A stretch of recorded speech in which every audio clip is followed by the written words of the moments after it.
I cannot be compelled to do so, not because I don't love my country. What are we going to do with these people? Are we, as one BJP General Secretary seemed to suggest, going to send them to Pakistan or throw them out of the building like we did with one MLA in the Maharashtra Assembly? Ladies and gentlemen, our nation today stands at a crossroads. Burning questions are being asked about whether one definition of patriotism is being imposed on the entire nation. Is the draconian colonial law of sedition being wrongly used by the current government? Is a majoritarian impulse making shrill groups more and more angry, more and more violent? Is the line that differentiates between free speech and sedition getting blurred? To talk about these hotly debated issues and the politics of patriotism, I'm pleased to present our gala speaker for tonight. He's arguably the second most powerful man in India. The Sangh Parivar thinks he's the most ideologically committed president the BJP has ever had. He's a man who says his biggest passion in life is to fight and win elections. He is Narendra Modi's right-hand man, his eyes, his ears. Ladies and gentlemen, join me in welcoming to the India Today conclave, Mr. Amit Shah.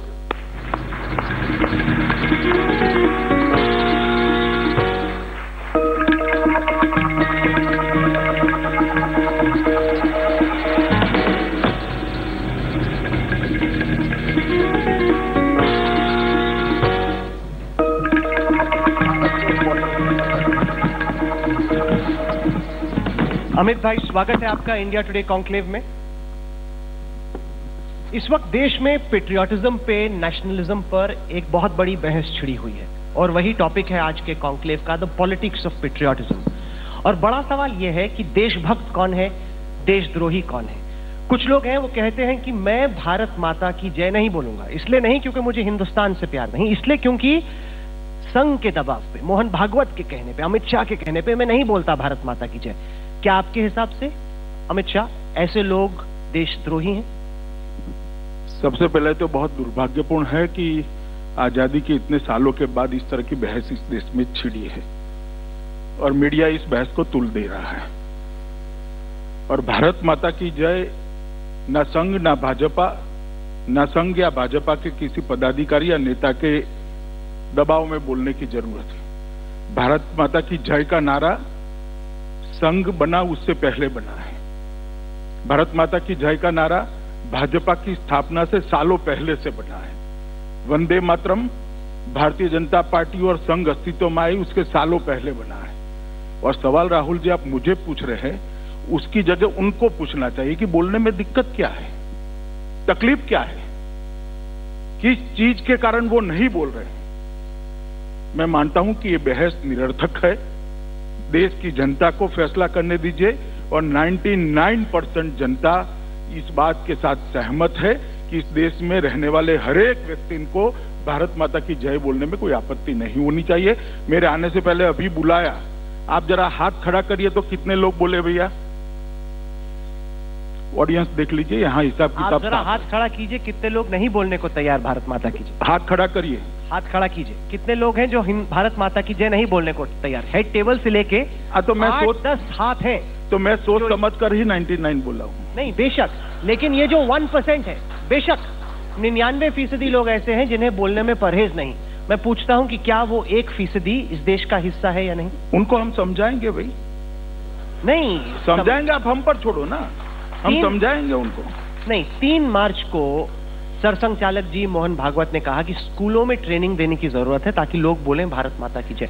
इस 1% जनता के लिए ये बहुत बड़ा सवाल है। वो कहते हैं कि हम भी देशभक्त हैं, हमारी देशभक्ति की अलग परिभाषा है, हम क्यों आपके प्रेशर में बोले? आप क्यों सिखाएंगे इन्हें देशभक्ति क्या है? हमने ऐसा नहीं कहा कि हम सिखाएंगे, न भागवत जी ने ऐसा कहा है। भागवत जी ने ऐसा कहा है कि बच्चों को बोलना चाहिए, एक बात। और आप जब 99 और 1 की बात कह रहे हैं तो आप मुझे जरा बताइए कि जिस मुद्दे पर सहमति नहीं होगी वो हर एक मुद्दा देश में छोड़ दिया जाएगा क्या?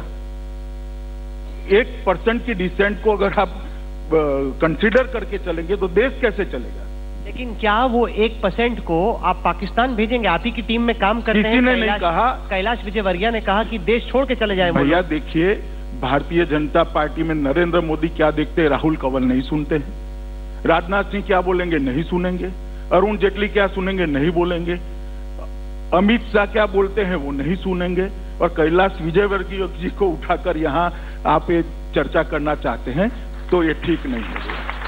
पहले भारतीय जनता पार्टी कहाँ है समझ लीजिए, और कैलाश जी से तुरंत ही मैंने फोन लगाकर पूछा है, उन्होंने कहा कि मैं ऐसा नहीं बोला हूं और इसको मिस इंटरप्रेट किया गया। वो हमेशा मिस इंटरप्रेट हो जाते हैं, लेकिन वो अलग बहस का मुद्दा है। मगर हमेशा आप उसी को कोट करते हैं। नहीं, कोट तो मैं और कोई बार हमें भी करिए भैया। नहीं, पर अहम सवाल ये है कि इस 1% का क्या, क्योंकि आपने कहा कि 99% देखिए 1% को देश छोड़ने देना चाहिए, ऐसा कोई नहीं कहता, न ऐसा कोई मानता है। क्या आप असुद्दीन ओवैसी जैसे लोगों को जो कहते हैं कि मैं भारत माता की जय नहीं बोलूंगा, क्या आप इन्हें देशद्रोही मानते हैं? मैंने कहा ना, हम उनको समझाने का प्रयास करेंगे कि ये ठीक नहीं। लेकिन आप इन्हें देशद्रोही नहीं मानते? जी नहीं, इनको हक है कहने का।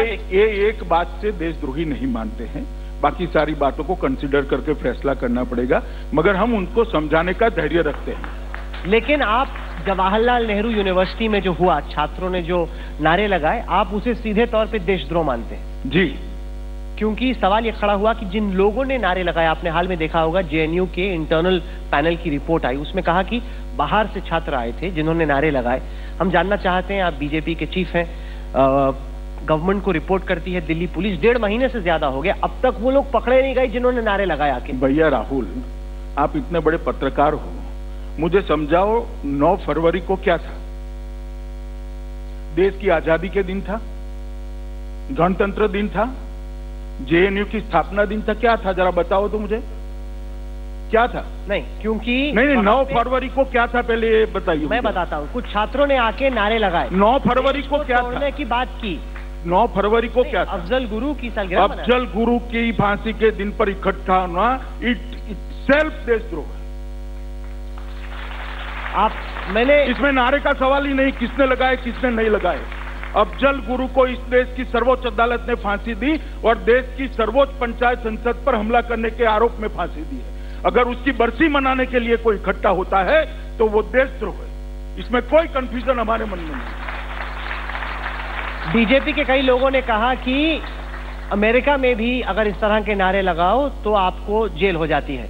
आपने आज प्रिंसटन यूनिवर्सिटी के प्रेसिडेंट। मैं अमेरिका से प्रेरणा नहीं लेता, मेरा देश अमेरिका से कई साल पुराना है, इस देश ने कई चीजें प्रस्तावित करी है, हम अमेरिका से प्रेरणा नहीं लेते। सुप्रीम कोर्ट का 1962 का केदारनाथ की जजमेंट है, जिसमें कहा है कि हिंदुस्तान के खिलाफ नारेबाजी करना देशद्रोह नहीं है। 1984 में बलवंत सिंह की जजमेंट में सुप्रीम कोर्ट में, मैं अपने यहाँ पे जो लोग मौजूद हैं उनको बताऊं कि इंदिरा गांधी की हत्या के बाद खालिस्तान के पक्ष में देश को तोड़ने की बात की, जिसे एक निचली अदालत ने कहा कि यह देशद्रोह है। सुप्रीम कोर्ट में मामला गया, सुप्रीम कोर्ट ने कहा हिंदुस्तान को तोड़ने की बात करना, खालिस्तान की आजादी की बात करना, यह देशद्रोह नहीं।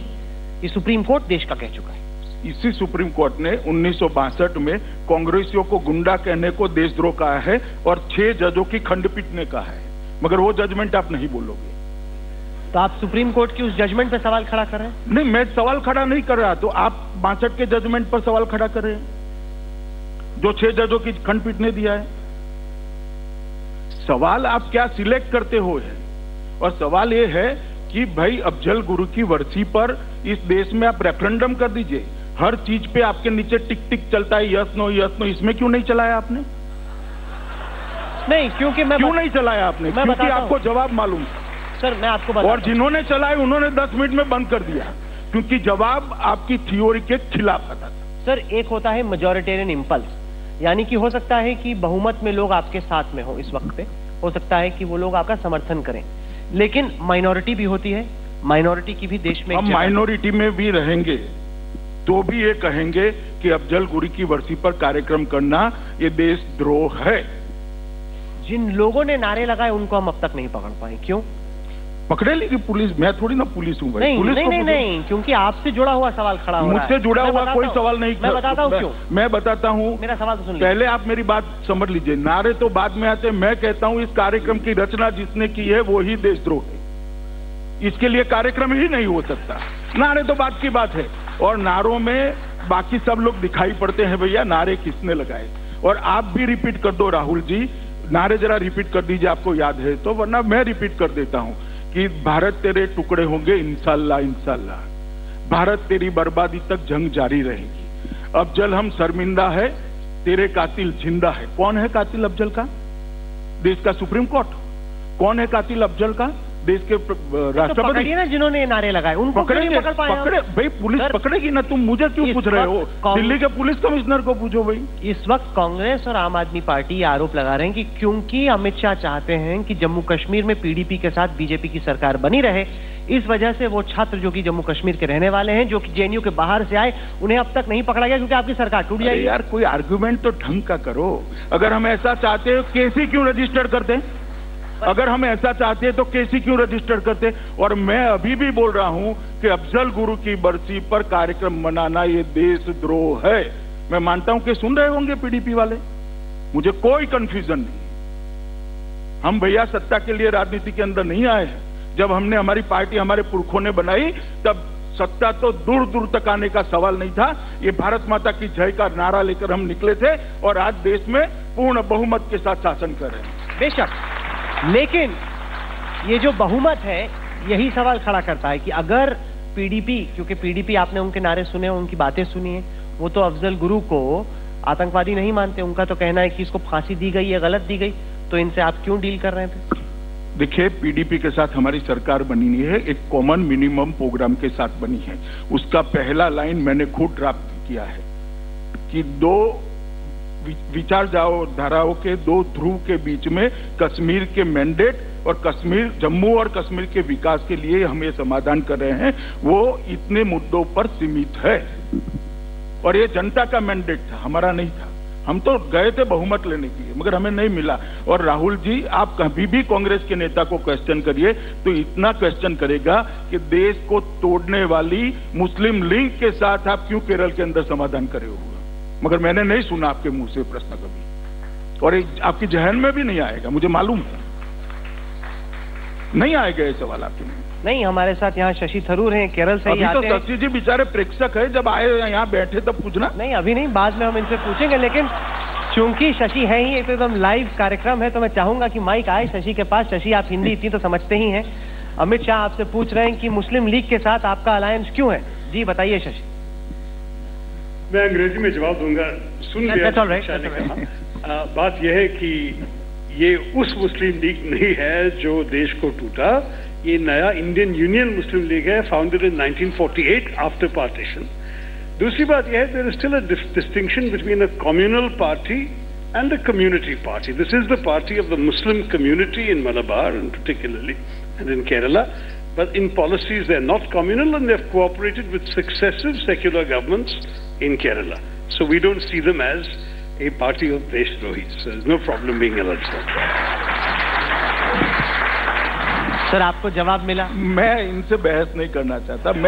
मैं सिर्फ पोस्ट से ये मुस्लिम लीग की बात कर रहे हैं, इसका संविधान भेज दूंगा।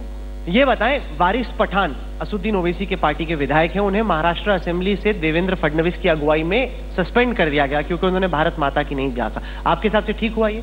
देखिए, ये महाराष्ट्र के असेंबली का और वहां के स्पीकर का फैसला है। और दूसरी बात, देवेंद्र फडणवीस के साथ आप एनसीपी, शिवसेना और कांग्रेस का भी नाम बोलिए, क्योंकि ये सर्वदलीय फैसला है। मैं इस पर कोई टिप्पणी नहीं कर सकता। देश की एक विधानमंडल ने जो फैसला किया है उसकी चर्चा मीडिया के इस तरह के कार्यक्रम में नहीं। आप सहमत हैं इससे? आपको लगा ठीक हुआ? मैंने कुछ नहीं कहा भैया, मैंने इतना कहा सब दल इकट्ठा होकर किया है और मैं कोई टिप्पणी नहीं कर सकता क्योंकि ये चुने हुए विधानमंडल का फैसला है। अगर न्यूजीलैंड के खिलाफ भारत के बैट्समैन ने ऐसी ही बैटिंग की होती जो डेंजरस बॉल थी, उसको छोड़ देते तो कल वो हाल नहीं होता जैसे आप छोड़ रहे हैं जो बॉल आपको नहीं पसंद में आ रही। लेकिन एक बड़ा सवाल अमित शाह साहब ये खड़ा हो रहा है कि क्या आपके राज्य में अभिव्यक्ति की आजादी यानी फ्री स्पीच पर नए नए अंकुश लग रहे हैं?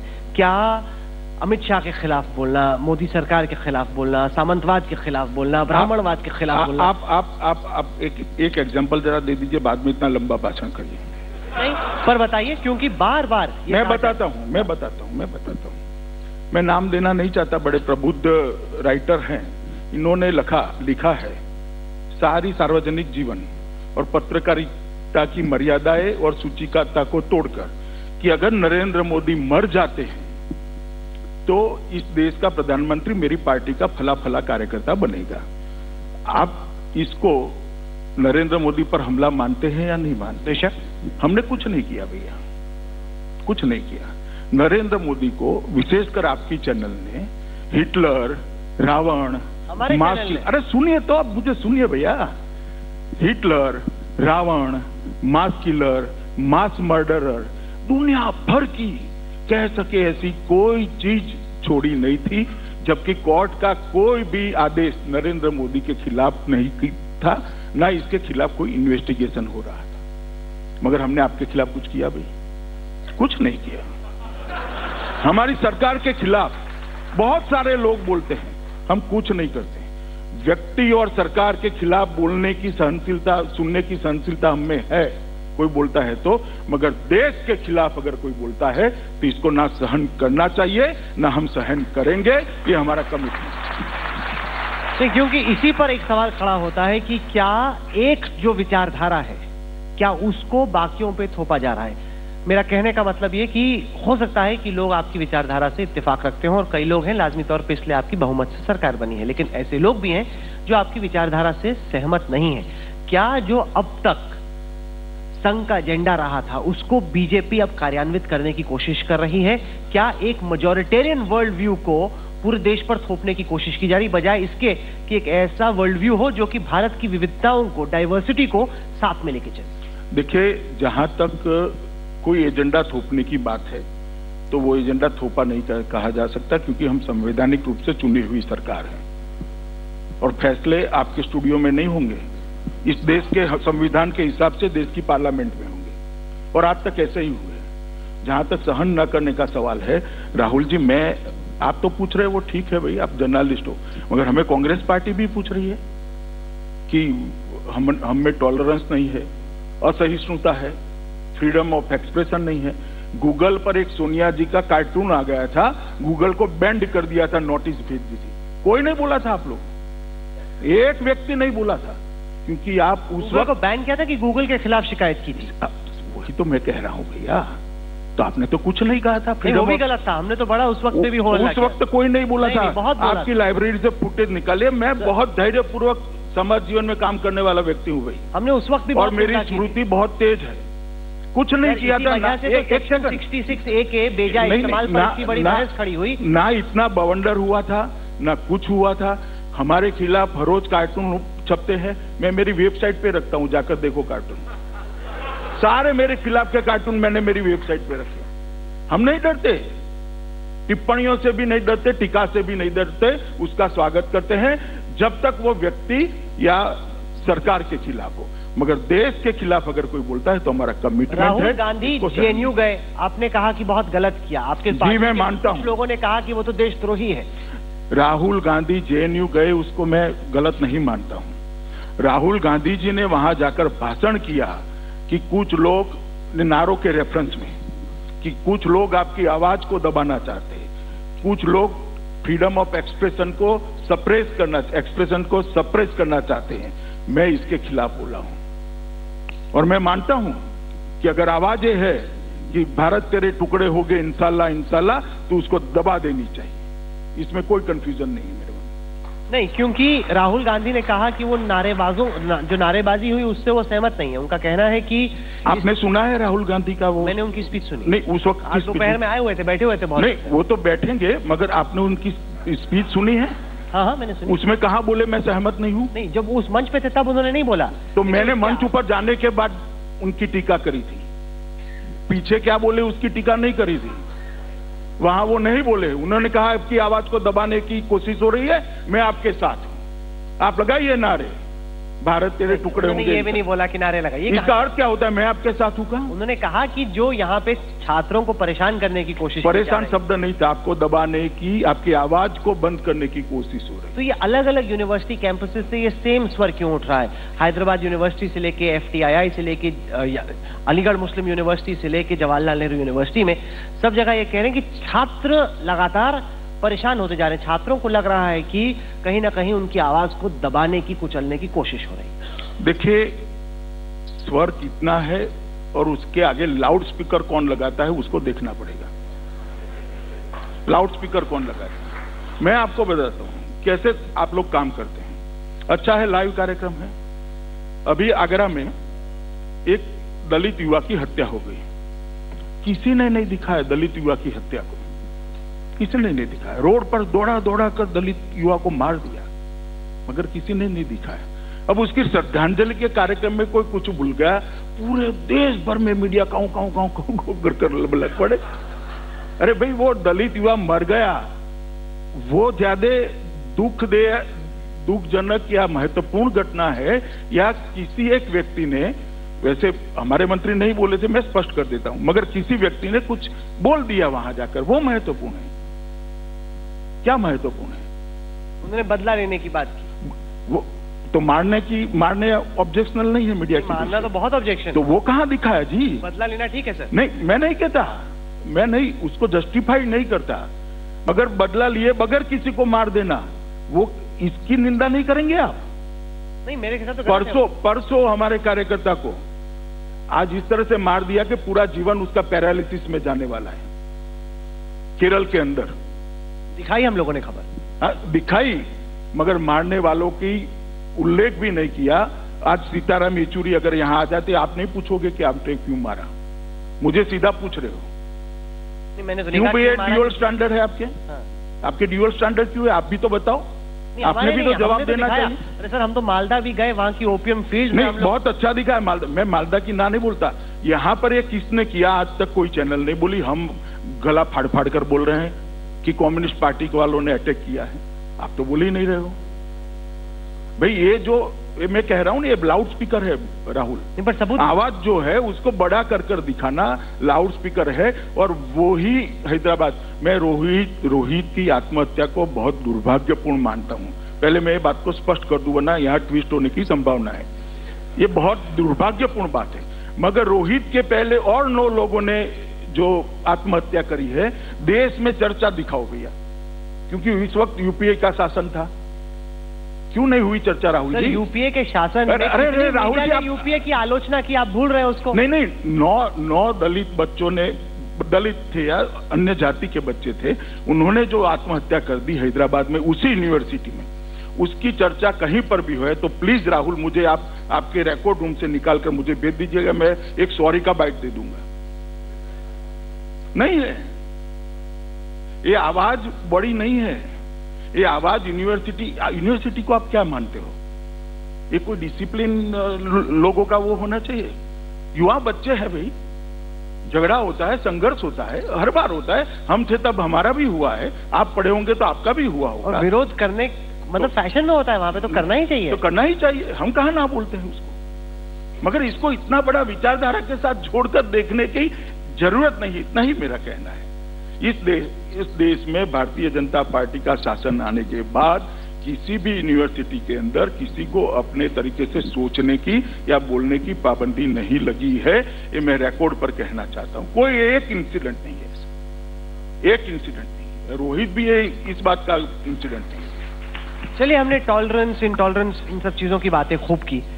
मैं थोड़ा सा चुनावों पे आना चाहता हूं, क्योंकि पहली दफा है कि बिहार के चुनाव के बाद आप सवाल ले रहे हैं, और उसको लेके कई सारे सवाल खड़े हुए, क्योंकि बिहार के चुनाव से पहले आपके कई मर्तबा इंटरव्यू हुए, आप उस वक्त बहुत कॉन्फिडेंट थे कि हम लोग जीतेंगे। अब आपके पास वक्त रहा, आपने एनालिसिस किया, पार्टी की ये हाल क्यों हुई? बिहार की जनता ने हमें स्वीकार नहीं किया भैया। क्यों नहीं किया? वो तो अब हम एनालिसिस करेंगे तो आपको थोड़ी ना बताएं। आप कर चुके, अब तक थोड़ी वेट कर रहे हो। आपको क्यों बताए? हमारे इंटरनल करेक्शन के लिए नहीं, पर एक ट्रांसपेरेंट डिबेट होनी चाहिए कि आपके हिसाब से क्या वजह रही, लोगों की। इस पर डिबेट नहीं होनी। देखिए, मेरी पार्टी का जो हार का एनालिसिस है, वो मेरी पार्टी के वर्कर्स और पार्टी के पॉलिसी मेकिंग टीम के करेक्शन के लिए होता है, वो मीडिया की डिबेट नहीं हो सकती। आपको जो चाहे वो कह सकते हो। सबक क्या सीखे आपने बिहार की? सबक काफी सीखा है। क्या सबक सीखा? काफी सीखा है, मगर वो मैं यहाँ नहीं बता सकता। बताइए ना। नहीं बता सकता राहुल जी, बताना भी नहीं चाहिए। नहीं, बताइए आपने, आप क्या चेंज करेंगे? जरा भी नहीं। लोगों को लगा कहीं ना कहीं वो रेफरेंडम था, आपने मोदी सरकार के लिए, प्रधानमंत्री मोदी के खुद के लिए, आपने अपने खुद के लिए उसको एक प्रेस्टीज इशू बनाया, पूरी आपने अपनी ताकत वहां लगा। पहले रेफरेंडम, अगर आप असेंबली के इलेक्शन को रेफरेंडम गिनते हैं या नहीं गिनते? रेफरेंडम तो है ही, मतलब है ही ना, ठीक है। तो मोदी की सरकार आने के बाद, भारतीय जनता पार्टी की सरकार आने के बाद 6 जगह पे चुनाव हुई, इसमें 4 हम हारे जीते हैं, 2 हारे हैं। अब बताइए रेफरेंडम किसके पक्ष में है? नहीं, पर आखिरी के 2 आप हार गए। शुरू अरे भाई आखिरी नहीं होता, 6 चुनाव हुए हैं। असेंबली अगर रेफरेंडम है तो 6 का करना पड़ेगा ना। 6 जगह पे हम चुनाव लड़े, 4 में हमारी सरकारें बनी, 3 ऐसे स्टेट थे जहां कभी नहीं बनी थी, अभी बनी। सुनिए, अब मध्य प्रदेश में लोकल बॉडी जीत गए, गुजरात के अंदर लोकल बॉडी में आधा आधा हुआ, केरल के अंदर लोकल बॉडी में हमारी वोटों की बढ़ोतरी 16% हुई, त्रिपुरा के अंदर हमारी वोटों की बढ़ोतरी 20% हुई, छत्तीसगढ़ में हम लोकल बॉडीज के चुनाव जीत गए, राजस्थान में कंप्लीट स्वीप कर दिया। तो अगर रेफरेंडम ही है सब, तो रेफरेंडम हमारे पक्ष में है। आपकी एक इमेज बननी शुरू हुई। उत्तर प्रदेश में आपने 73 सीटें एनडीए को दिलाई, आपकी बड़ी शानदार जीत महाराष्ट्र में हुई, आपकी जीत झारखंड में हुई, आपकी तमाम राज्यों में, शुरुआत में हरियाणा में आपकी जीत हुई, जम्मू कश्मीर में अच्छा परफॉर्मेंस लगा और लोगों ने बोला चुनावी जादूगर, बाजीगर, ऐसा आदमी जो सबको फेल कर देता है, इलेक्शन मास्टरमाइंड है, स्ट्रेटेजिस्ट है। फिर 2 बड़ी डिफीट्स हो गई, एक तो यहाँ पे अरविंद केजरीवाल हरा के चले गए, फिर आपकी बिहार में नीतीश कुमार के हाथ हार हो गई। क्या आपको लगता है कि एक आपका जो ऑरा बन रहा था कि चुनावी जादूगर हूं, छड़ी है मेरी टैक्टिक्स, मेरी स्ट्रैटेजी इतनी जबरदस्त है कि सबको फेल कर, क्या वो ऑरा थोड़ा सा कम हुआ है? देखिए, 2 बातें पहले स्पष्ट कर दे। मैंने कभी नहीं कहा ये मेरी जीत। आपने नहीं कहा, लोगों ने कहा। मैं थोड़ा स्पष्ट कर दूं, कोई भी जीत या कोई भी हार ये हजारों कार्यकर्ताओं के परिश्रम से होता है, और हार होती है तब भी स्ट्रेटेजी की भी हार होती है, मगर काफी सारे कारण मिलाकर हार होती है। मैंने कभी नहीं कहा और ना कभी मैं ऑरा के आधार पर जिया हूं। आज मेरा पद है इसलिए मैं यहां बैठा हूं। मैंने कभी मेरे जीवन में 50 साल की उम्र तक कभी इंटरव्यू ही नहीं दिए थे। ये नहीं किया था आपका गुजरात में आके? उस वक्त मैं 49 साल का था भैया, तब तक मैंने कभी इंटरव्यू नहीं दिया। और मैं 13 साल का था तब से संघ का संयोजक हूं, और वहां से मेरा सार्वजनिक जीवन में काम करना शुरू हुआ है। तो ऑरा, इमेज, ये सब मीडिया के शब्द हैं। जो आइडियोलॉजी के लिए काम करते हैं, जो संगठन के लिए काम करते हैं, जो राजनीति के अंदर परिस्थिति को बदलने के लिए काम करते हैं, वो ऑरा और इमेज के आधार पर काम नहीं करते। अपनी विचारधारा की इस विकृति को बढ़ाने के लिए, एक जनादेश लेने के लिए, और बाद में वो विचारधारा को इम्प्लीमेंट करने के लिए काम करते हैं। एक गुरुजी हैं जिनको आप बहुत मानते हैं, मुझे याद है, हालांकि मैं पहले कह चुका हूं, लिख चुका हूं, तो इसमें कुछ नया मैं आप नहीं बता रहा, लेकिन उन गुरुजी ने कहा कि आप जिंदगी में बहुत दूर जाओगे, लेकिन अगर आप एरोगेंट हो गए तो बहुत दिक्कत होगी। उन्होंने ये भी आपको कहा कि आपकी कुंडली में कुछ ऐसा है कि अगर आप ऊंट पर भी चढ़ जाओ, वहां पर भी आपको आके कुत्ता काट लेगा। उन्होंने सही कुछ कहा। तो ऊंट पे चढ़े आदमी पे कहाँ इतना बड़ा ऊंट कहाँ से? तो ये आपको लगता है कि असल लाइफ में भी कुछ ऐसा ही होता है? देखिए, एरोगेंसी मेरे स्वभाव का मूल हिस्सा नहीं है। आत्मविश्वास और अभिमान, ये दोनों के बीच में बहुत पतली भेद रेखा होती है। देखने वाले के लिए, व्यक्ति के लिए बहुत ठीक ठाक अंतर होता है। अगर कोई आत्मविश्वास को एरोगेंसी में इंटरप्रेट कर दे तो मैं इसमें कुछ नहीं कर सकता भैया। आप, अच्छा, तमाम ऑपोजिशन के लीडर्स हैं, उनके आपस में रिश्ते काफी ठीक ठाक होते हैं, आपके सोनिया गांधी, राहुल गांधी जितने खराब रिश्ते क्यों? अब मैं इसका जवाब अभी देना नहीं चाहता, मगर ये ठीक है, रिश्ते ठीक नहीं है। ये ठीक है, रिश्ते ठीक नहीं, क्योंकि मुझे कोई सुना रहा था कि शायद कॉरिडोर में आप कभी गए थे, पार्लियामेंट कॉरिडोर में मुलाकात हो। भैया गॉसिप क्यों डिस्कस कर रहे हैं? पर मैंने कह दिया ना, रिश्ते ठीक नहीं है, मैं इसको छिपाता नहीं। रिश्ते ठीक नहीं है। रिश्ते सोनिया गांधी से ठीक नहीं? नहीं, मेरे ओर से ठीक नहीं, उनकी ओर से अच्छे भी हो सकते हैं। लेकिन आपको नहीं लगता कि अगर इस देश में चीजों को करना है, गवर्नेंस होती है आर्ट ऑफ द पॉसिबल, कि चीजों को किस तरीके से किया जाए, लोगों को साथ में लेके लिया जाए। अगर आप यही बोल दो कि नहीं मेरे तो रिश्ते ठीक नहीं, तो नहीं, मगर मैं अकेला पार्टी नहीं हूं ना भाई। मोदी जी है, वेंकैया जी है, अरुण जी है, जिनका दायित्व है। प्रेसिडेंट आप है पार्टी? नहीं, पार्टी का अध्यक्ष मैं हूं, मगर पार्लियामेंट चलाने का दायित्व मेरा नहीं है। मेरी पार्टी के जो कार्यकर्ता गए हैं उनका है, मैं तो पार्लियामेंट में भी नहीं हूँ भैया। नहीं, क्योंकि ऑपोजिशन तो पार्टी, क्योंकि आप पार्टी प्रेसिडेंट हैं, आप इंपॉर्टेंट पोजीशन में हैं, क्योंकि बार बार शशि थरूर जी की पार्टी, राहुल गांधी जी, बाकी तमाम लोग कहते हैं कि ऑपोजिशन हमसे बहुत एरोगेंटली बिहेव करती है, मतलब बीजेपी हमसे बहुत एरोगेंटली बिहेव करती है। वो मेरे लिए नहीं कहते होंगे। नहीं, वो पार्टी के लिए कहते हैं। नहीं, पार्लियामेंट चलाने की दायित्व मेरा नहीं है राहुल जी। मेरा दायित्व मेरे पार्टी का संगठन चलाना है, जिससे कोई लेन देन ही नहीं है ऑपोजिशन का।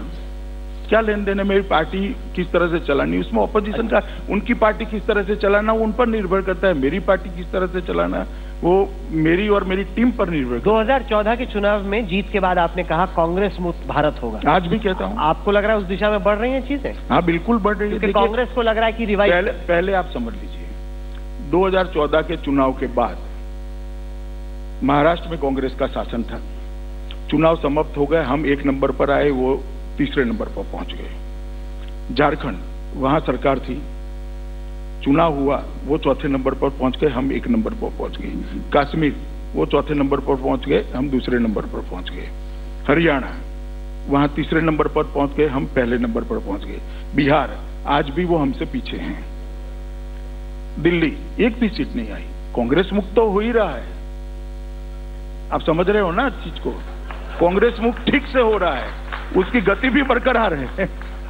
2019 तक हो जाएगा कांग्रेस मुक्त भारत? मैं तो चाहता ही हूँ और परिश्रम भी कर रहा हूँ। आप कोशिश कर रहे हैं? जी बिल्कुल, डंके की चोट पे।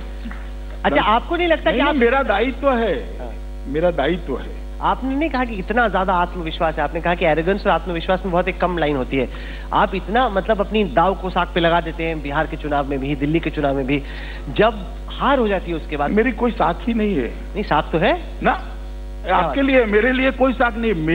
मेरा दायित्व है पार्टी के अध्यक्ष के नाते छोटे से छोटे कार्यकर्ता से कंधे मिलाकर छोटे से छोटे गांव में जाकर मेरी पार्टी के कार्यकर्ता को परिश्रम की प्रेरणा देना और पार्टी की चुनावी रणनीति को दिशा देना, ये मेरा दायित्व है। लोगों ने कहा और मैं इसी तरह से हमेशा काम करता हूँ। मैं यूपी गया तो 9 महीने तक गुजराती नहीं गया था, यूपी में ही रहा।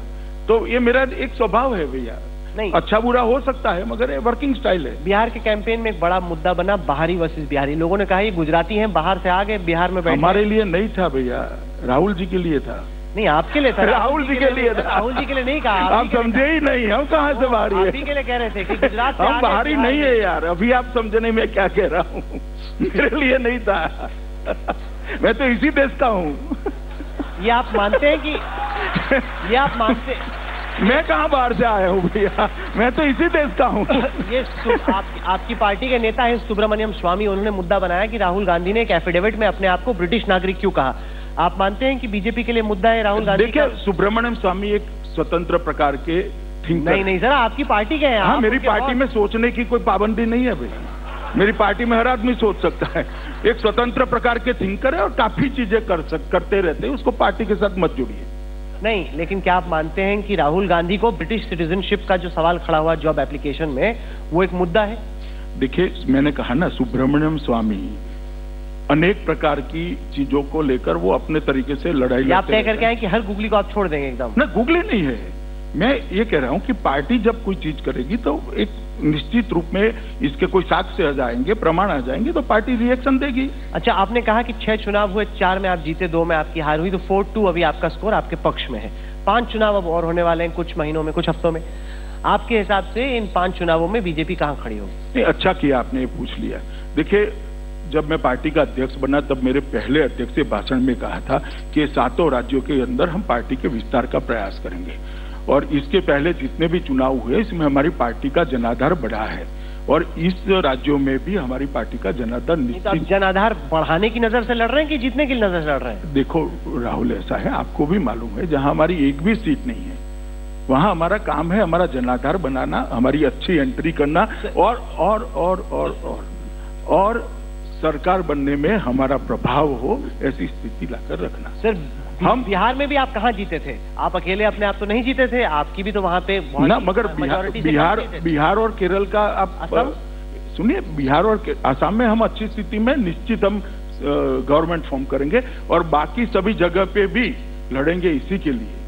मगर इवैल्यूएशन जो करना पड़ता है वो सापेक्षता से होता है। अभी से आप एक्सपेक्टेशंस को थोड़ा लो कर ना, लो नहीं कर रहा भैया। मेरा आप जनून देखेंगे, आप फिर से कहो क्यों साख दाव पर लगा रहे हो, ऐसा ही होगा, कोई फर्क नहीं होता। मेरे लिए कोई चुनाव हारने का चुनाव नहीं होता है। अभिनव बिंद्रा यहाँ पे बैठे हुए थे शाम में, पहले लोग कहते थे कि इंडिया की ओलंपिक टीम जाती है पार्टिसिपेट करने के लिए, ओलंपिक्स में जीतने के लिए नहीं। तो मतलब बीजेपी के लिए चुनाव पार्टिसिपेट करने के लिए, जीतने के लिए नहीं? बिल्कुल पार्टिसिपेट करने के लिए नहीं है। जिस प्रकार से हमारे कार्यकर्ताओं पर हमले हो रहे हैं वो ही बता रहा है कि खौफ पैठ गया है, डर पैठ गया है भारतीय जनता पार्टी का, चाहे वो बंगाल हो चाहे केरल हो। ये आपने असम में इतना बड़ा एक अलायंस किया एजीपी के साथ, अलायंस के कुछ ही दिन बाद वो प्रफुल्ल महंता तो काफी परेशान लग रहे हैं, वो क्या पता अलायंस करें ना करें, टूट ही सकता है। मगर गेम शुरू होने से पहले ही आपकी टीम में बगावत हो गई। दूसरे ही दिन इनके पार्टी अध्यक्ष ने इसको क्लैरिफाई किया था। अच्छा, चलिए अलीगढ़ मुस्लिम यूनिवर्सिटी में आना चाहता हूँ, क्योंकि बार बार एएमयू के वाइस चांसलर यहाँ पे आ रहे हैं, मंत्री जी से मिलना चाह रहे हैं, लोगों से मिलना चाह रहे हैं। उन्हें लग रहा है कि जवाहरलाल नेहरू यूनिवर्सिटी में जो हुआ उसके बाद शायद अलीगढ़ मुस्लिम यूनिवर्सिटी में हो जाए, उसको लेकर बहुत परेशान है। मैं आपसे जानना चाहता हूँ, क्या आपके हिसाब से अलीगढ़ मुस्लिम यूनिवर्सिटी की वर्तमान में जो माइनॉरिटी इंस्टीट्यूट के तौर पे जगह बनी हुई है उसको बदलने का वक्त आ गया? ऐसी जगह नहीं बनी है, आपका भी स्ट्रिक्ट नहीं है उसको। आज भी वो माइनॉरिटी इंस्टीट्यूशन नहीं है। नहीं, लेकिन रूल्स तो ग्राउंड पे माइनॉरिटी इंस्टीट्यूशन के। आज भी वो माइनॉरिटी इंस्टीट्यूशन नहीं है। एक्ट से सेंट्रल यूनिवर्सिटी बनती है, आप एक्ट को डाउनलोड कर देख लीजिए। लेकिन अभी भी वहां पे रिजर्वेशन लागू नहीं है, वो चलती माइनॉरिटी इंस्टीट्यूशन के तौर पे। रिजर्वेशन लागू करना है भारतीय जनता पार्टी की मांग है कि वहां रिजर्वेशन लागू होना चाहिए। वहां पर भी दलित, पिछड़े और ट्राइबल बच्चों को मौका मिलना चाहिए। पर अभी तो नहीं सुन रहे वाइस चांसलर आपकी। नहीं सुन रहे तो सालों से नहीं सुन रहे भैया, हम तो अभी 1.5 साल से ही आए। तो बदलने की कोशिश करेंगे उसको? क्या बदलना है? कि वहां पे लागू हो रिजर्वेशन। क्या सर्वोच्च अदालत में केस लंबित है अभी? अच्छा, सर्वोच्च अदालत फैसला करेगा। अच्छा, ये बताएं कि उत्तर प्रदेश में जब अगले साल चुनाव होंगे उससे पहले क्या आप राम मंदिर के निर्माण का मुद्दा एक बार फिर से बड़े तौर पे उठाएंगे? क्या आपको उम्मीद है कि 2019 में मोदी? देखो, काफी हमारे काम तो आप ही कर देते हो। मैं तो बोला ही नहीं, आपने बोलकर मुद्दा उठा लिया। पूछ रहा हूँ मैंने कहा ना, आप लोग ही कर रहे हो भाई, हमारा क्या मौका लगेगा? क्या आपके लिए मुद्दा है? भारतीय जनता पार्टी के चुनाव घोषणा पत्र में है कि वहां पर एक भव्य राम मंदिर सबकी सहमति से या कोर्ट के आदेश से बनना चाहिए। और आपको उम्मीद है कि उसी दिशा में चीजें आगे बढ़ेंगी? उम्मीद है, तभी तो चुनाव घोषणा पत्र में रखा है। चलिए हम कुछ सवाल लेते हैं, यहाँ पर जो लोग मौजूद हैं उनसे आप एक एक करके अपने सवाल पूछें। उन सवालों को हम लेंगे। मैं चाहूंगा कि बीजेपी के जो तमाम यहाँ पे लोग हैं वो सवाल ना पूछें, क्योंकि आपको अपने बॉस को सवाल, ये आपसे सवाल पूछते हैं बीजेपी वाले। वो मुझसे सवाल क्या, सब कुछ ऊपर नीचे सब कुछ। पर कई लोग आपसे डरते भी हैं, आपको बताते नहीं बताते मुझे पता नहीं, लेकिन आपसे डरती बहुत है आपकी पार्टी। देखिए, डरने जैसे जो लोग होंगे वो डरते होंगे, जो अच्छे लोग हैं वो नहीं डरते होंगे। नहीं, पर कुछ लोग कहते हैं आप अपॉइंटमेंट नहीं देते। मगर ऐसे नहीं होना चाहिए कि जो ठीक काम नहीं करा उसको भी खौफ न हो। ऐसा नहीं चलता कोई संगठन। चलिए हम कुछ सवाल लेते हैं। कौन पूछना चाहता है सवाल? आप पूछना चाहते हैं सवाल, पूछिए। नमस्कार। मेरे कुछ दोस्त हैं जो कि मुस्लिम हैं, और मैं भारत माता की जय बहुत शान से बोलता हूं, लेकिन वो अगर वो उसकी जगह हिंदुस्तान जिंदाबाद या जय हिंद बोलना चाहें तो क्या वो कम देशद्रोही होंगे या नहीं होंगे, या चलेगा? इसका मेरा आपसे इतना ही निवेदन है, आप उनको समझाओ कि बोलने में कोई आपत्ति नहीं। हाँ, नहीं, उनका धर्म का वो है कि आइडल वर्शिप या ऐसा कुछ उनका लॉजिक है रिलीजन की वजह से। ऐसा कोई धर्मों में नहीं है। गांधी जी की उपस्थिति में हजारों लोग बोले हैं भैया। हाँ, नहीं, देश की आजादी की लड़ाई। मैं इन दो नारों के बीच का कंपैरिजन पूछ रहा हूँ, हिंदुस्तान जिंदाबाद, जय हिंद और भारत माता की जय। इन तीनों में आपको फर्क लगता है क्या? बहुत फर्क है। अच्छा, भारत माता की जय बोलना जरूरी है आपकी नजर से? मैंने कहा बोलना में किसी को आपत्ति नहीं होनी चाहिए, और जिसको आपत्ति है उसको समझाना चाहिए, और ना समझे तो राहुल के पास भेजना चाहिए। मेरे पास कि राहुल गांधी के पास? अरे तुम इंटरव्यू करो उसका, और क्या, क्यों नहीं बोल रहे हो? चलिए अगला सवाल लेते हैं। कौन पूछना चाहता है सवाल? ये मैम सवाल पूछना चाहती है, इनको दीजिए माइक। नमस्कार सर। अगर जर्नलिस्ट सेंसेशनलाइज ना करें न्यूज, किसके बारे में बात कर रही हैं आप? नहीं, हम उनसे पूछ रहे हैं। अच्छा, दूसरों के बारे में, हमारे बारे में नहीं बोल रही। नहीं, पहले आप स्पष्ट कर दीजिए। नहीं, और अगर नेशनल इंटीग्रेशन के लिए काम करें सर, तो आपको लगता है कि ये देश एक्चुअली नेशनली इंटीग्रेट हो सकता है? नहीं, इंटीग्रेट ही है, इसमें मुझे कोई अभी भय नहीं दिखता।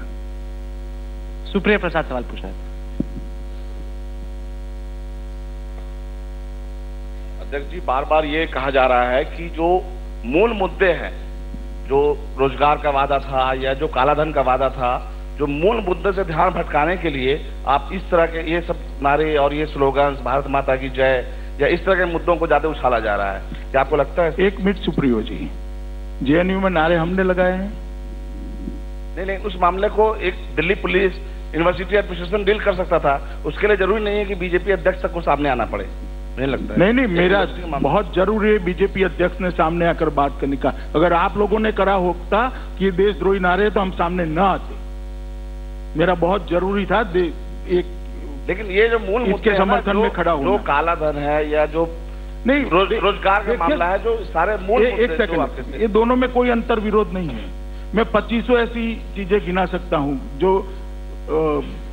विकास की दिशा कहां है और कितना विकास हुआ है। रोजगार के मामले में भी 1.5 करोड़ लोगों को हमने मुद्रा बैंक के 2.5 करोड़ लोगों को मुद्रा बैंक के तहत लोन दिया है। रोजगार का मतलब नौकरी ही नहीं होता है, रोजगार का मतलब रोजगार होता है। आप समझ रहे हो मेरी बात? लेकिन ये और सुनो, कभी भी एक फाइनेंशियल ईयर में 2.5 करोड़ लोगों को स्वरोजगारी के लिए बैंकों ने सहायता नहीं करी है। अध्यक्ष जी, इसी से जुड़ा सवाल है, 22 महीने हो गए आपकी सरकार के, क्या आप ओवरऑल परफॉर्मेंस से संतुष्ट हैं अपनी सरकार? जी बिल्कुल संतुष्ट हूं और मानता हूं कि गड्ढा इतना बड़ा है कि बहुत काम करने की जरूरत है। नहीं, पर आपके क्रिटिक्स से कहेंगे कि जो एजेंडा था सबका साथ सबका विकास, वो एजेंडे पे ध्यान बना रहता तो बेहतर होता। ये जो साइड इश्यूज है इस पे साइड ट्रैक हो रही है सर। साइड इश्यू हमने कोई खड़े नहीं किए हैं। ये देश हमेशा से कई प्रकार की आवाजों से चलता रहा है, हमेशा से। मगर आप कोई आवाज को ही इश्यू बनाते हो तो फिर मीडिया को हम कैसे रोक सकते हैं? हमारे राज्य में तो स्वतंत्रता है, हमने इमरजेंसी नहीं डाली है भैया। अच्छा, पीएम मोदी आपको दिन में कितनी दफा फोन करते हैं? चलिए, ऐसे सवालों का कोई। अच्छा, कभी आपकी उनसे लड़ाई होती है क्या किसी इशू पे?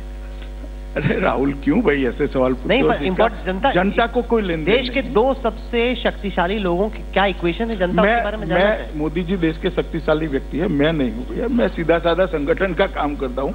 मुझे कहाँ वो पचड़े में स्पर्धा में डाल रहे हो आप? और कौन सवाल पूछना है? वो पूछना चाहते हैं, आइए पूछिए।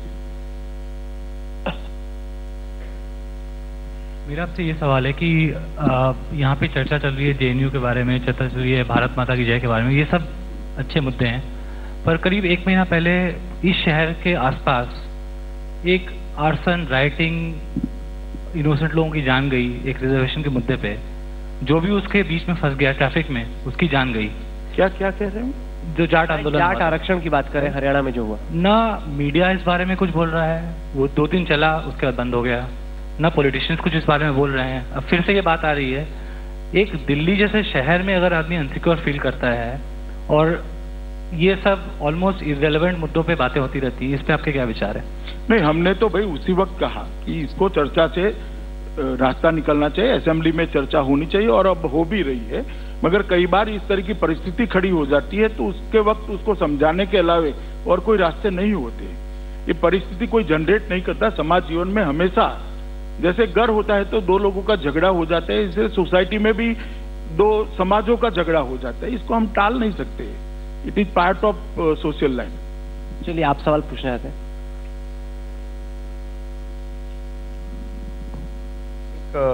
जो पढ़ी लिखी सोसाइटी जो देश की है और पढ़े लिखे जो युवा हैं, अगर आज बीजेपी इतना अच्छा काम कर रही है, 2 साल में कोई नाम नहीं हुआ, क्या 5 साल तक जो सरकार चले और मंदिर मस्जिद के मुद्दे साइड में रख के सिर्फ डेवलपमेंट पे काम हो? क्या ऐसा हो सकता है? देखो भैया, एक बात समझो, करप्शन 5 साल तक न हो इसकी मैं गारंटी देता हूं। गारंटी देते हैं? हाँ, मैंने तो चुनाव के वक्त दी है भाई। चुनाव के वक्त हमने कहा था कि हम भ्रष्टाचार मुक्त शासन देंगे और दिया है। चुनाव के वक्त ही किया है। हमने चुनाव के वक्त कहा था कि वंश परंपरागत शासन से इस देश को मुक्ति मिलाएंगे और टिकट फ्रॉम में हमने लंबे समय तक मुक्ति दिलाई है, सिर्फ 5 साल के लिए नहीं। आप समझ रहे हैं मेरी बात? तो पता चलेगा सर 2000। हाँ, वो पता चलेगा, मगर लंबे समय तक मुक्ति दिलाई। चलिए, कौन सवाल पूछना चाहता है? यस, इनको माइक दीजिए।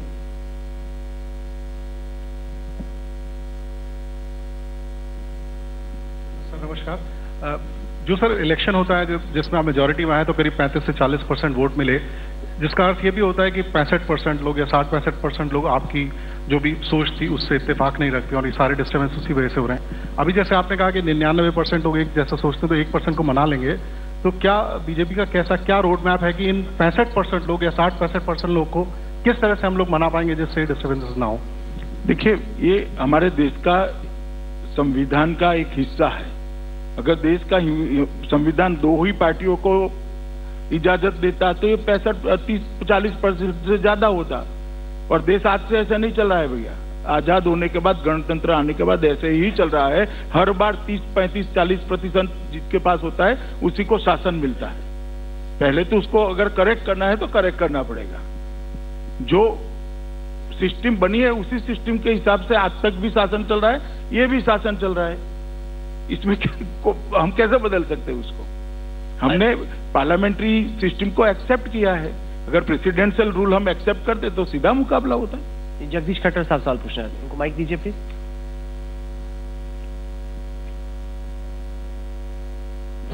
सब आपने करप्शन के बारे में बोला, सबसे ज्यादा जो हम लोगों को लगता है वो इलेक्शन में जो होता है उसमें सबसे ज्यादा होता है।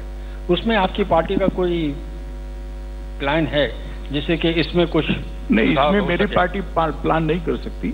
हमारे यहाँ इलेक्शन और इलेक्शन रूल्स दोनों इलेक्शन कमीशन के तत्वाधान में बनते हैं, इलेक्शन उसके तत्वाधान में चलता है।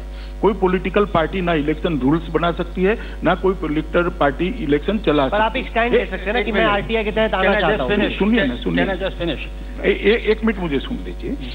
इलेक्शन कमीशन जब इसके लिए ऑल पार्टी मीटिंग बुलाता है, उस वक्त हमने इसको हमारे सजेशन हुए इसको दिए हैं और इलेक्शन कमीशन की साइट पर भी है। मेरा रिक्वेस्ट है कि आप एक बार देख लीजिए इसको। सर, मैंने देखा है, मेरी कुरैशी साहब से भी बात हुई है और उनका ये कहना है कि हमारे यहाँ से कई सुझाव गए हैं, पहले वाली सरकार और ये सरकार नहीं सुन रही है।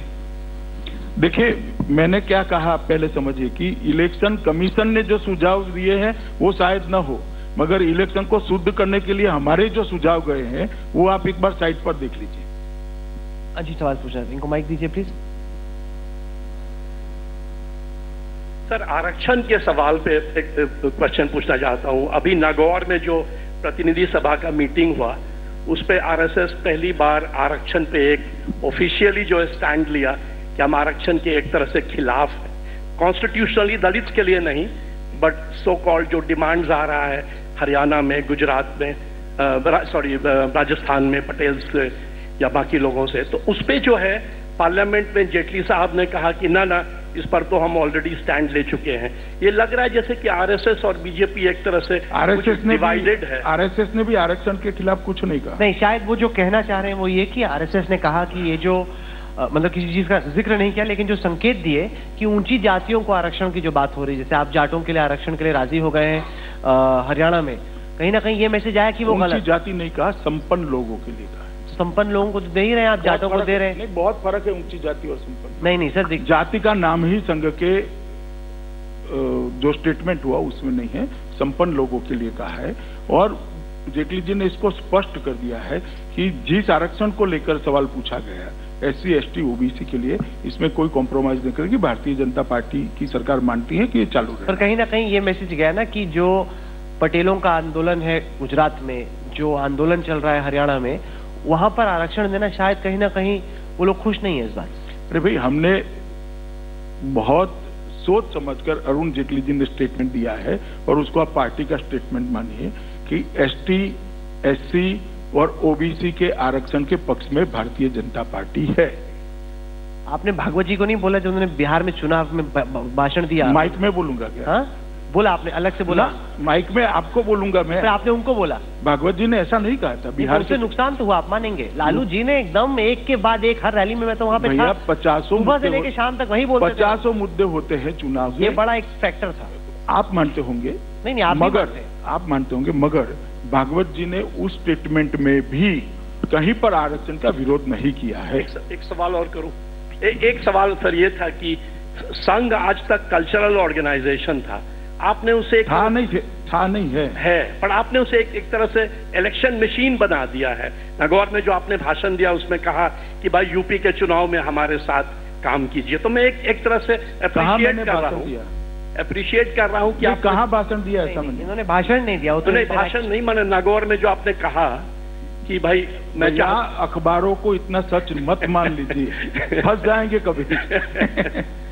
पर आप यूज तो कर रहे हैं आरएसएस को इलेक्शन में, माने एक तरह से उसको पॉलिटिकल ओरिएंटेशन दिए हैं। मैंने क्या कहा नागौर में, वो वहां सुनने वाले और बोलने वाले के बीच में है, मीडिया में आया, इसको एकदम सच मत मानिए। चलिए और कुछ सवाल लेते हैं। आप पूछना चाहते हैं सर, पूछिए, बताइए प्लीज। अमर सिंह साहब को माइक दीजिए सबको। बड़ी दृढ़ता और संयम के साथ आप प्रश्नों का उत्तर दे रहे हैं, इसके लिए आपको बहुत बधाई। सर आपका शेर है कि नहीं इनके लिए? आप जब खड़े होते हैं आप एक शेर अर्ज करते हैं। अखबार की नहीं, मैं अखबार की पढ़ी हुई बात नहीं पूछूंगा। मैं आपके कैबिनेट के 2 मंत्री हैं, एक रामविलास पासवान जी और एक स्मृति ईरानी जी। रामविलास जी ने गुजरात के दंगों के बाद पाकिस्तान जाकर के बयान दिया कि मैं वो रामविलास पासवान हूं जिसने गुजरात के दंगे के बाद अटल जी की कैबिनेट छोड़ दी और त्याग पत्र दे दिया। और स्मृति जी ने गुजरात के दंगों के बाद आंदोलन पर वो बैठ गई थी। अब वो दोनों आपके माननीय मंत्री हैं, कैबिनेट स्तर के मंत्री हैं। तो आप ऐसा व्यक्ति, मैं प्रश्न नहीं पूछ रहा हूं, जो सिद्धांत की नीतियों की राजनीति करता है, जो सत्ता के लिए नहीं सिद्धांत के लिए राजनीति करता है, ऐसी परिस्थितियों को, ऐसे विपरीत प्रतिकूल बयानों को किस तरह से लेता है और किस तरह से उससे निपटता है? सबसे पहले बयानों और सिद्धांतों के बीच में अमर सिंह जी अंतर होता है। बयान और सिद्धांत के बीच में अंतर होता है। हमारे सिद्धांत में हमने कोई बदल नहीं किया, जो हम मानते हैं वही डे वन से मानते हैं। और अगर ऐसी ही घटनाओं को मूल्यांकन करना है तो भोजन पैसे निकालने के बाद भी आपने 5 साल तक यूपीए का समर्थन किया। भैया इतना इंसल्ट करने के बाद हम तो कभी आपको नहीं पूछे, कभी नहीं पूछे आपको और मुलायम सिंह जी। मुझे देखकर आश्चर्य होता है, नेताजी कहाँ इसमें फंस गए? बेचारों को भोजन पे बुलाकर निकाल दिया, फिर भी आप समर्थन करते रहे। हमने कभी नहीं पूछा। सर ये अलग ही बहस छिड़ जाएगी। चलिए, ये बात आप ठीक कर रहे हैं, लेकिन वहां पर भी सिद्धांतों की बात नहीं थी। मैं घटना की बात कर रहा हूं। अब आपको ठीक मालूम पड़ा सिद्धांत क्या है, घटना क्या है। अब आप कहोगे कि हमने तो भाजपा के खिलाफ समर्थन नहीं, ये मैं नहीं कहूंगा। हरकिशन सिंह सुरजीत जी के कहने पर हम लोग गए थे, मगर जगह तो यूपीए की थी। हाँ, वो ठीक है, और वो घटना भी सत्य है, और बाद में समर्थन नहीं कर सकते थे। चलिए, let's take some more question. आप पूछना चाहते हैं, पूछिए सर सवाल। सर मैं जेएनयू का छात्र रहा हूं, और ये अभी जो भी कंट्रोवर्सी हुआ उसमें जेएनयू के इमेज को काफी डेंट लगा है। तो आपको नहीं लगता जेएनयू के इमेज को काफी डेंट लगा है? डेंटेड हुआ है इमेज जेएनयू का। नहीं, मगर इसमें हमारा क्या रोल है? नहीं, मैं ये कर रहा हूँ कि आपके तरफ से ऐसा कोई कोशिश नहीं हो सकता कि एजुकेशन को पॉलिटिक्स से डीलिंक किया जाए? नहीं, ये पॉलिटिक्स नहीं है भाई। आप प्लीज राष्ट्रवाद को पॉलिटिक्स मत मानिए, नहीं तो राष्ट्र ही बिखर जाएगा। नहीं, पहले आप मेरी बात, अच्छा किया आपने सवाल पूछ लिया। आप पहले समझ लीजिए कि कंफ्यूजन कहां से खड़ा होता है। भारत ये जियोपॉलिटिकल देश नहीं है। जो पश्चिम में स्टेट की व्याख्या होती है नहीं है। हम जियो कल्चर कंट्री है, जियो कल्चर राष्ट्र है। ये जब तक नहीं समझेंगे कंफ्यूजन बना रहेगा।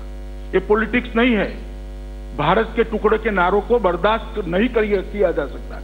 ये पॉलिटिक्स नहीं है। कुछ लोगों ने सवाल पूछा कि कश्मीर में तो ऐसे नारे आम लगते हैं, नॉर्थ ईस्ट में तो ऐसे नारे आम लगते हैं, उनको भी पकड़ेंगे आप? इसको भी कंडेम करते हैं, उनको भी अरेस्ट। मसरत आलम को पीडीपी की सरकार होने के बाद भी जेल में जाना पड़ा भारत विरोधी नारा लगने के कारण, क्योंकि वहां भारतीय जनता पार्टी साथी थी और कोई कारण नहीं था।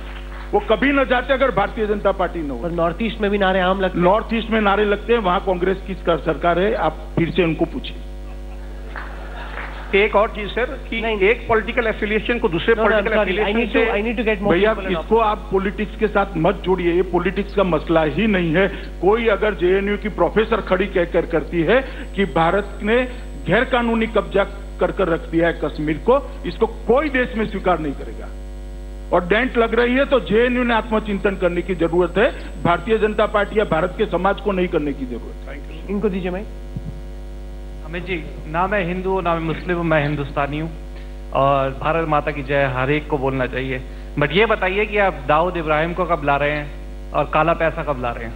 भैया क्या कहा? दाऊद इब्राहिम को कब पकड़ के लाएंगे? और दूसरा काला पैसा कब आएगा? काला पैसा कब लाएंगे? मैं बताता हूँ। जहां तक दाऊद इब्राहिम का सवाल है, ऐसे जगहों पे इसका अगर हम घोषणा करेंगे तो कभी नहीं आएगा।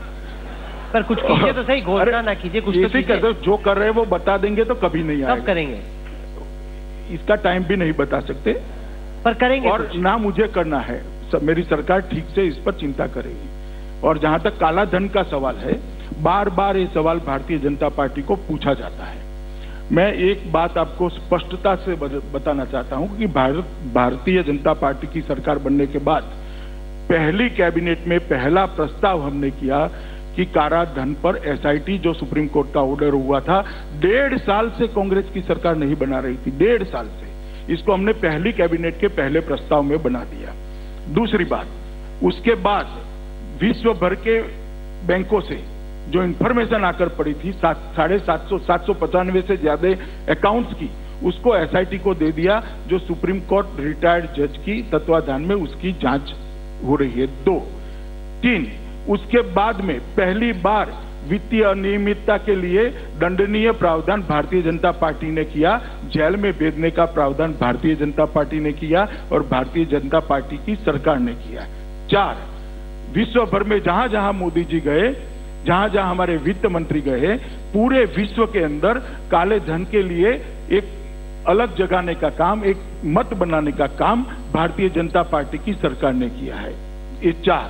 और 5वीं बात, कॉम्प्लेक्सिटी इतनी करी हुई है कि इसको सरल करने में और जो ले गए उनको दंड देने में थोड़ा समय लगेगा। दिशा सही है, टाइम टेबल में हम थोड़े पिछड़े हैं, मगर हम कर लेंगे मेकअप, आप चिंता मत करिए। सर 2 साल हो गए लगभग, कितना काला पैसा अब तक वापस आया? मैंने कहा ना राहुल जी, काला पैसा कितना वापस आया ये पूछना बहुत सरल है। जो कॉम्प्लेक्स सिचुएशन, अगर ये सवाल आप अगले 10 साल में पूछ लेते ना तो जाता ही नहीं।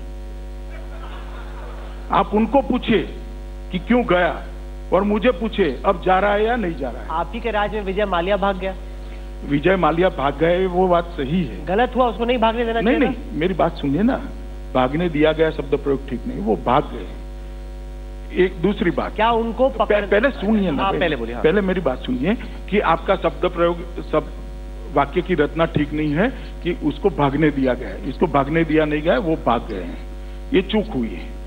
दूसरी बात कि आप इसकी तह में जाते हैं कि सारे लोन, कभी भी आपने, यहाँ राहुल बजाज साहब बैठे हैं, बजाज साहब, बजाज की ब्रांड पर कोई लोन देगा क्या?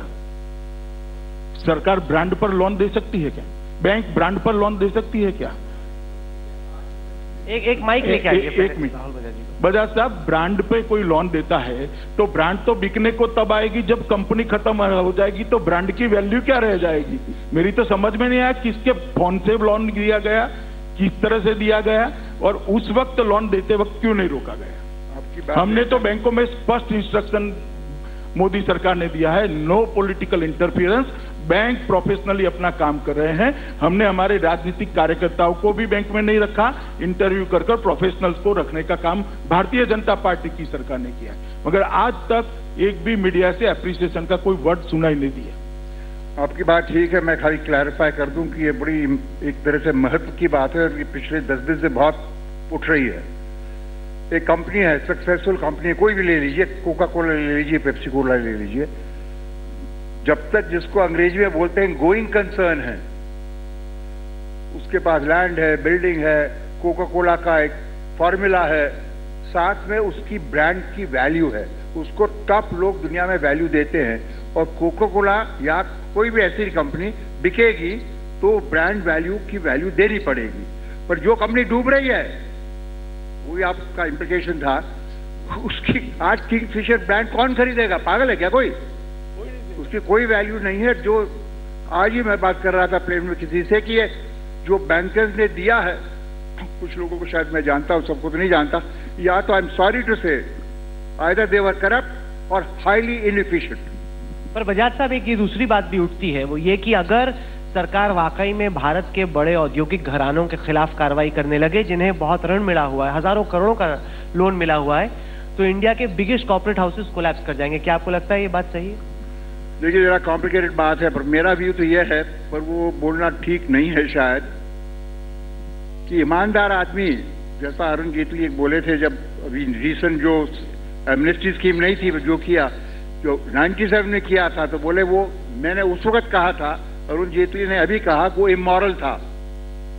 चोरों को तो बस बोला दे दो, उस पर टैक्स दे दो, नो पेनल्टी नो नथिंग, और 87 के रेट का क्या आप चाहेंगे कि अमित शाह की पार्टी बैलेंस होना चाहिए, कार्रवाई करे इंडिया के बिगेस्ट इंडस्ट्रियल हाउसेस पे जिन्होंने बड़े बड़े लोन लिए जो लौटा नहीं रहे, बिगेस्ट छोटे जो बिल्कुल डिफॉल्टर्स हैं? सुनिए ना राहुल, मेरा नाम आपसे जैसा ही है, पर इसलिए आपको भूल नहीं सकता हूं मैं।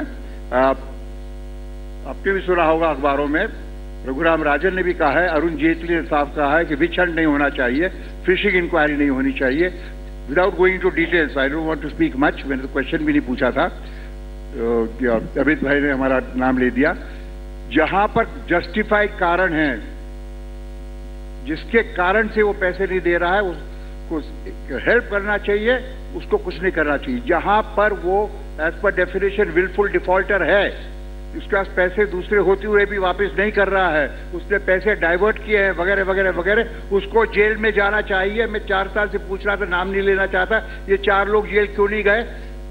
चोरों को पकड़ने से कोई नुकसान नहीं होता है, बढ़ता है देश का। पर ये जरूर है, फाइनेंस मिनिस्टर ने भी मेरे से भी एक बार बात किया था, जरूरत से ज्यादा करेंगे तो जरा सा क्योंकि वक्त खत्म हो रहा है, एक दो ही सवाल का वक्त बचा है। आपके हिसाब से विजय माल्या का जाना, मैं नहीं कह रहा कि भगाए गए, भागे वो गलत था, वो नहीं होना चाहिए था? देखिए, उस बारे में डिटेल जांच हो रही है कि किसकी गलती के कारण वो भागे हैं, मगर मैं मानता हूं कि विजय माल्या ने देश छोड़कर ही नहीं जाना चाहिए था। नहीं जाना। अगर वो सच है तो यहाँ फेस करना चाहिए था। काफी सारे हमारे देश की कोर्ट मेरे हिसाब से तो काफी लिबरल है। चलिए आखिरी सवाल लेते हैं, because we are out of time. General Shankar Prasad. Amit ji, जब बीजेपी सरकार इलेक्शन लड़ रही थी, उस समय हम ये सुनते थे कि जब गोली चलेगी तो बातचीत नहीं होगी पाकिस्तान के साथ। अब इस समय हम लोग को समस्या ये खड़ी हो रही है कि ये समझ में नहीं आ रहा कि बीजेपी की कंसिस्टेंसी क्यों नहीं है पाकिस्तान की तरफ। कभी तो हम लोग बात करते हैं और कभी नहीं करते। जब हम होम मिनिस्टर को सुनते हैं, वो कहते हैं जी मुंह तोड़ जवाब देंगे, अभी मुंह तोड़ जवाब भी नजर नहीं आ रहा। कभी ये लोग सवाल पूछते हैं कि सुषमा स्वराज कल नेपाल जा रही हैं, अब बातचीत होगी कि नहीं होगी। फिर सवाल उठता है कि जी क्रिकेट टीम के साथ क्रिकेट खेलनी चाहिए कि नहीं खेलनी चाहिए, इसमें बड़ा वाद विवाद होता है। तो हम लोग जरा कंफ्यूज रहते हैं कि भारतीय जनता पार्टी की एक्चुअली फॉरेन पॉलिसी पाकिस्तान की तरफ क्या है। विपक्ष में कंसिस्टेंसी थी, सरकार में आते अब थोड़ा कंसिस्टेंसी नहीं है। आप फॉरेन पॉलिसी और रक्षा नीति को मिक्सअप कर रहे, इसलिए कंफ्यूज हैं। आजादी के बाद पहली बार पाकिस्तान यूएनओ में कंप्लेंट करने के लिए गया है कि भारत फायरिंग कर रहा है, आज तक कभी नहीं की। और कोई भी वार्ता चले न चले, कोई डायलॉग हो न हो, कभी हमारे समय में सेना के जवानों ने फायरिंग का जवाब देने के लिए ऑर्डर लेने के आने की जरूरत नहीं है। ऑर्डर उनको दिए हुए हैं और तुरंत ही जवाब दिया जाता है, मुंह तोड़ जवाब दिया जाता है। ये पहले आप समझ लीजिए। आप दोनों को मिक्सअप मत करिए, मिक्सअप नहीं करेंगे तो कंफ्यूजन क्लियर हो जाएगा। अमित शाह साहब, आप इंडिया टुडे कॉन्क्लेव में आए, T20 सीजन में आपने धुआंधार बैटिंग की, कुछ बॉलों पे आपने छक्के मारे, कुछ बॉलों को आपने छोड़ दिया। भारत की टीम को भी ऐसा ही करना चाहिए ताकि आउट वो लोग कम हो, लेकिन आप जुड़े हमारे साथ, आपने तमाम सवालों के जवाब दिए, इसके लिए आपको बहुत बहुत धन्यवाद। Thank you very much. धन्यवाद Rahul. Can we have a warm round of applause for the BJP president, please? A big round of applause while I call upon Mr. Arun Puri, Chairman and Editor-in-Chief, India Today, please. Incident, a promising young kabaddi player was shot dead on the streets of Rohtak in Haryana. What's truly alarming is that the fatal shooting was caught on camera on Tuesday afternoon. Kabaddi player Sukhwinder Singh of living a quiet, happy, boring life, so I decided to get married, and my wife says, welcome to Hellboy. But the episode ain't that bad. It's just about all right, above average.